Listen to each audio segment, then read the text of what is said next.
Plastic surgeons are taking note of a brand new trend. The most in-demand request is called Mar-a-Lago face. And you might have heard of Instagram face. Mar-a-Lago face is what has come to replace Instagram face as the most in-demand plastic surgery trend.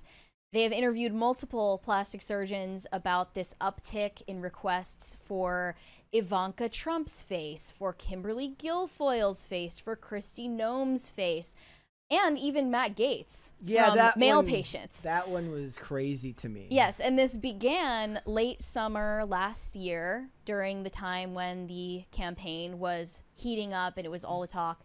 And ever since Trump won the election, it seems that people have wanted to emulate the look of his social circle and family. No Elon Musk face. Maybe that's how we know who won that battle yesterday.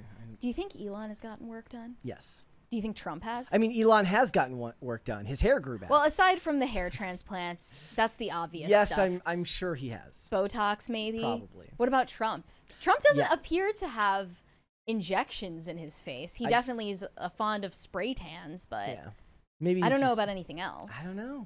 But they say politicians are leading more than the government. They're also inspiring cosmetic procedures. This is the worst thing I've ever heard in my entire life. Okay, Mary and me have different takes on plastic surgery. Look, I don't really care if you want to get plastic surgery.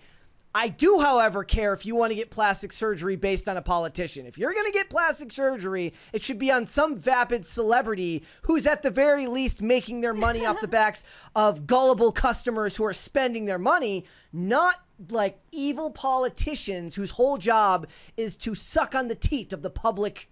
Sorry. Don't do it. Have your moment. Just know, you should never valorize or live for any type of politician. Didn't we learn this yesterday? They're just a bunch of leeches. They're awful, and wanting to physically resemble them is a character flaw on your part. Well, they also look soulless. They are soulless. They're politicians. The Daily Mail interviewed this plastic surgeon named Dr. Norman Rowe, who owns offices in New York and also in Palm Beach, Florida. And he said about 6 months ago is when he really saw the big difference of this trend exploding in popularity. He saw a sudden surge in business in late summer 2024, what would normally be a slow season for his business, shortly after the Trump assassination attempt. He said, I noticed things were really starting to pick up, and what I was getting a sense is that there was a sudden change in consumer confidence. I have no other way to explain it. Although consumer confidence had been shaken with possible looming recession, cosmetic procedure trends haven't taken a hit. These procedures have been on the rise for years, but experts note a specific shift from clients idealizing celebrities to referencing politicians. So they're coming to the office for their plastic surgery with a photo of Kimberly Guilfoyle. Well, they're not coming there with a photo of Kristi Noem's hands, that's for sure. So they say some people are starting to look remarkably similar in the social circles of Palm Beach and Mar-a-Lago. You go to the Everglades Club in Palm Beach, you go to the Breakers, you're going to find that group of people who are put together. They take care of themselves. They want to look good. It's a very outdoor-oriented lifestyle, and it's always warm. So you can't layer up and cover up with a turtleneck sweater. Everyone now has Mar-a-Lago face, a curated blend of full lips, chiseled cheekbones, wide eyes, and smooth, taut foreheads that never wrinkle in worry. They literally never do. Their foreheads look like sheets of paper forever. Yeah. Dr. Norman Rowe said his Palm Beach office now sees up to 15 people a day, mostly chasing the same look, Ivanka Trump's face, but he has to manage expectations. And then they also listed... I didn't see her, Ivanka Trump, as having particularly wide eyes. Is this wide eyes as in vertical wide or far apart? Well, I think what they might mean by wide eyes is this cat eye look where they pull up your eyebrows. Okay. And it forces your eyes to be appearing more open. Okay. They also say that U.S. Secretary of Homeland Security Kristi Noem is a popular request, and his older clients think she looks wonderful. Then Kimberly Guilfoyle is cited as one of the more aggressively enhanced examples with overinflated lips and incredibly sharp features. But Norman Rowe does not believe Kimberly Guilfoyle has gone under the knife, just an avalanche of filler. Cosmetic procedures range from Botox to jaw fillers to chin implants, and the increasingly popular thread lifts, a less invasive alternative to a traditional facelift that offers a perked up appearance with minimal downtime. I think that's what everyone has been saying Lindsay Lohan got. Okay. But if we're to believe Lindsay Lohan, actually, she just started eating beet salads. Yeah. And that's what she credits for her youthful appearance all of a sudden. He says they make up about 75% of his appointments, and it's not just women in his waiting room. Men are also entering the aesthetic arena, especially as political campaigns heat up. Matt Gaetz, for instance, sparked speculation last year after showing up at the RNC with a dramatically tighter Whoville face and perpetually arched eyebrows. He looks like a Pixar villain. That's what he looks like. A little bit. Yeah. There's an actor named Scott Porter who looks like the less intense version of him. Yeah. They've seen a surge in male clients, many of them politicians or aspiring public figures, seeking quick, effective treatments to freshen up for TV appearances and events. He said, I had people coming in for pretty aggressive lasering. We got closer to January 20th, the inauguration day. People wanted less and less done, but they wanted to look great for the inauguration and all of the parties that were at the time. Okay, never mind. Scott Porter doesn't look as much like him as I thought, but... I mean, I kind of see it. There's a little bit there. And then, of course, J.D. Vance gets eyelash extensions. We all know that. I wonder if anybody's ever come and be like, can you give me J.D. Vance, but like slightly less round? Like, that's what I want. Everyone says that he has an eyelash tint. Because his eyelashes are so distinctively... Like, I'd like a thinner face, but I'm just going to not, I'm not going to have surgery to do it. No, there's always an alternative. And this isn't entirely new. I saw a report from back in 2023, actually, where a woman spent $60,000 on plastic surgery to emulate Ivanka Trump. That is crazy. A 33-year-old mom from Texas named Tiffany Taylor has gone under the knife multiple times to look like Ivanka Trump. She has spent years transforming her face and body up to a price tag of $60,000. There's something crazy to me about that. Okay? Like, I don't know what I would rather you be. I would rather you be narcissistic and self-involved and think very highly of yourself, or want to emulate another person. Like, it's okay. It's one thing to be like, I like the way this looks on this person, and then get work done. But to try to skin suit someone, $60,000 to look like another person, that feels insane to me. This is why bartenders cut people off. Yeah. But plastic surgeons have none of the same scruples.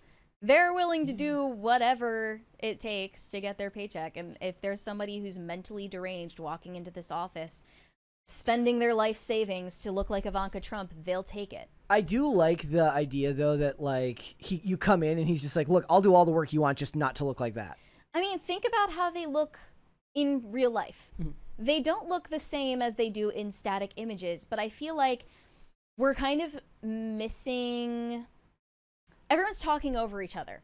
The people who are critical of plastic surgery say, like, why would you want that? You would look crazy. And anyone interacting with you in real life is going to know that you've gotten so much work done, and it's disturbing. But the people who are getting these procedures already know that. There's some miscommunication here about what their values are. They value looking good in photos. They do not care how they look in real life. Photos are what matters. Well, social media is what matters to them. They are going to be seen by infinitely more people online than they will ever see in the real world. Exactly. So when you meet influencers in the wild, or perhaps politicians at this point, they're going to look like Uncanny Valley in front of you, because these procedures are meant to look good in still images on a phone or a computer screen. They're not meant to look good in real life. Yeah. So, and they know that, and they don't care. I think this is also something people use to signal their social status and the circles they run in. If you're talking about Mar-a-Lago face, you're going to want to fit in with the social Class status of the people who are at Mar-a-Lago. So you're going to emulate their traits. This being one of them, just how their faces look.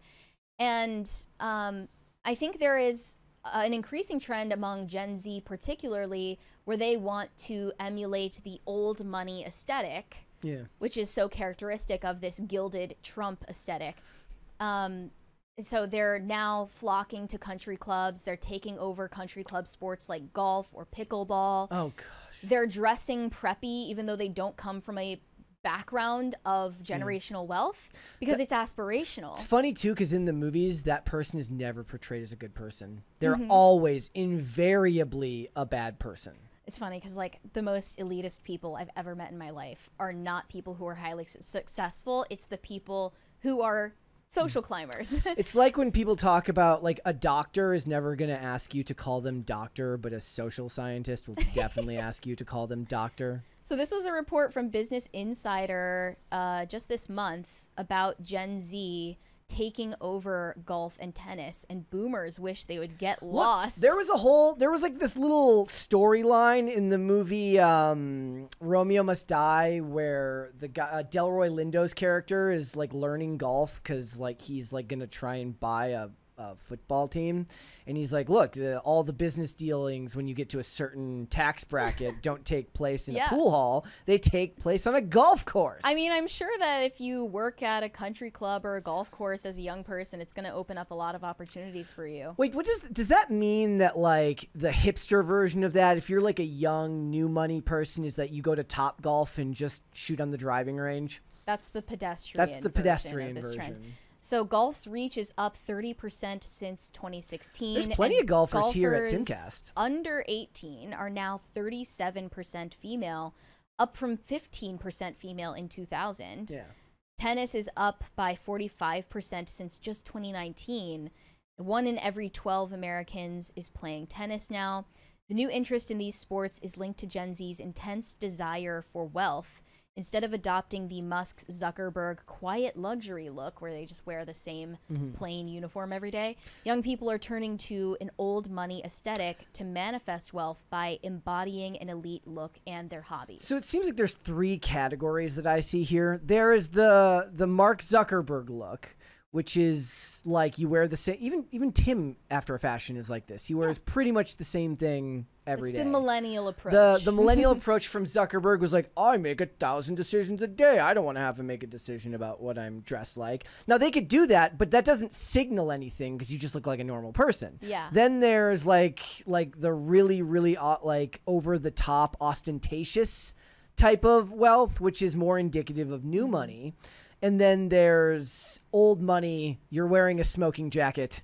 Have you heard of the boom boom aesthetic? No. This is the old money trend among Gen Z, but it's been named the boom boom aesthetic by trend forecasters. Okay. Because it describes a shift away from minimalism that was popular among millennials toward a more overt celebration of wealth and status. And I'm starting to see a bunch of Gen Z girls, like very young girls, starting to dress like Marla Maples in 1992. Like, they're dressing like Marla Maples in the 80s with these giant chunky gold earrings and their hair and these giant updos, and they're wearing drapes. Gowns with pearls. This is why and gloves. This is why the slippery slope is not a fallacy. We gave the women back baggy jeans and shirts, and then it lands us here. This was always going to be a horrible thing for society. The boom boom trend, characterized by a return to opulence and excess of the 1980s and early 1990s, emphasizes a flashy and luxurious style embraced by those who see opportunities in chaotic times, often reflecting a desire for glamour and escapism amidst economic uncertainties. So, again, they're calling this a recession indicator. I feel like everything is being called a recession indicator now, to the point where the term doesn't mean anything. The bulletproof version of this is supposed to be when strippers start telling you that tips have fallen off at the strip club. The first thing to go is Yeah. your strip club budget. Yep. And then it's kind of like the like their own version of like, you ever heard the thing about like you can predict when something bad is happening in the country by the amount of pizzas that are being delivered in Washington D.C. and by the White House because they're Late getting night meetings? or like or by Quantico because stuff's being delivered late at night. Yeah. Yeah. They're planning the next Yeah. Middle East war over. Or Pizza. there's something going on. I'm sure last night there was plenty of pizzas being delivered to. Oh, yeah. Or maybe it was McDonald's. Maybe Trump doesn't have pizzas delivered to the White House. Maybe it's McDonald's via DoorDash. He doesn't seem like a pizza guy. He's definitely into burgers. And he can't do DoorDash because he'll be worried about getting poisoned. So they got to send White House like undercover shoppers out to get it. I want the Secret Service job where you have to test everything that he eats. Like I bet you there's like some type of crazy like, this is how AI becomes sentient is like a foreign country figures out when Trump is ordering McDonald's by his specific order and time of day. The golden arches. Yeah. It's an aspirational aesthetic. It's that's weird too because there's something different about the idea that millennials, I guess you're saying, didn't want to stand out or like their minimalist look wasn't supposed to stand out and Gen Z wants to stand out even more. Well, because there's kind of a false humility in mega wealthy people saying that they don't care enough about what they wear to make a decision. Like wearing a suit every day takes just as little calculation as wearing a t-shirt and jeans every day. That was always an excuse to just look like a schlub all the time. There's a plus false I work in that. an office with ping pong tables and Vespas. Yeah. People are done with that, and I agree with them. I like that they're moving away from that like lazy normcore aesthetic and towards something that actually has an identity, even if it's recycled. Kluenberg is right. Trump was in that amazing Pizza Hut commercial. Remember that? Oh, I don't remember that. Yeah. I only saw the McDonald's one. He was in a Pizza Hut one too. So yeah, that's pretty indicative of things to come. I, however, am never going to wear whatever the guy version is of that aesthetic you were describing. I have zero interest in golf. I have zero interest in lip fillers. You'll be fine. I'm gonna keep out of this one. And I don't know where the Fox News dress shop is, but it's out there somewhere. You must have to get invited. This is a thing. So like, if you're a female news anchor, specifically a weather forecaster, one of the meteorologists, these women are in Facebook groups together where they convene on which dresses to wear because there are so many rules about what's appropriate for TV. You're, of course, not allowed to wear green because of the green screen. So that's just off the table. But you can't wear black because that's dour. And you can't wear white. I think that also is so deemed it's always blue and against red. the rules. Well, it can't just be blue and red. It has to be all these different colors, but nothing too flashy, but nothing too seductive. And you can't show too much, but you can't show too little because you got to keep people interested. And it got to the point where the meteorologists in this Facebook group found the perfect dress. They found, if you look this up, the meteorologist dress, you will see countless meteorologists wearing the same dress. And I think that they just decided it was the only one deemed acceptable, and they were tired of having to walk around eggshells on all of these rules for their dress code because they're scientists and they feel like they're so above having to think about what they wear on TV. Yeah, exactly. But it's just funny to think about what those things communicate. Thanks for watching. Listen to full episodes of Pop Culture Crisis on Spotify. Keep up with us on social media and make sure you subscribe and ring that bell so you never miss the show. Bye, guys.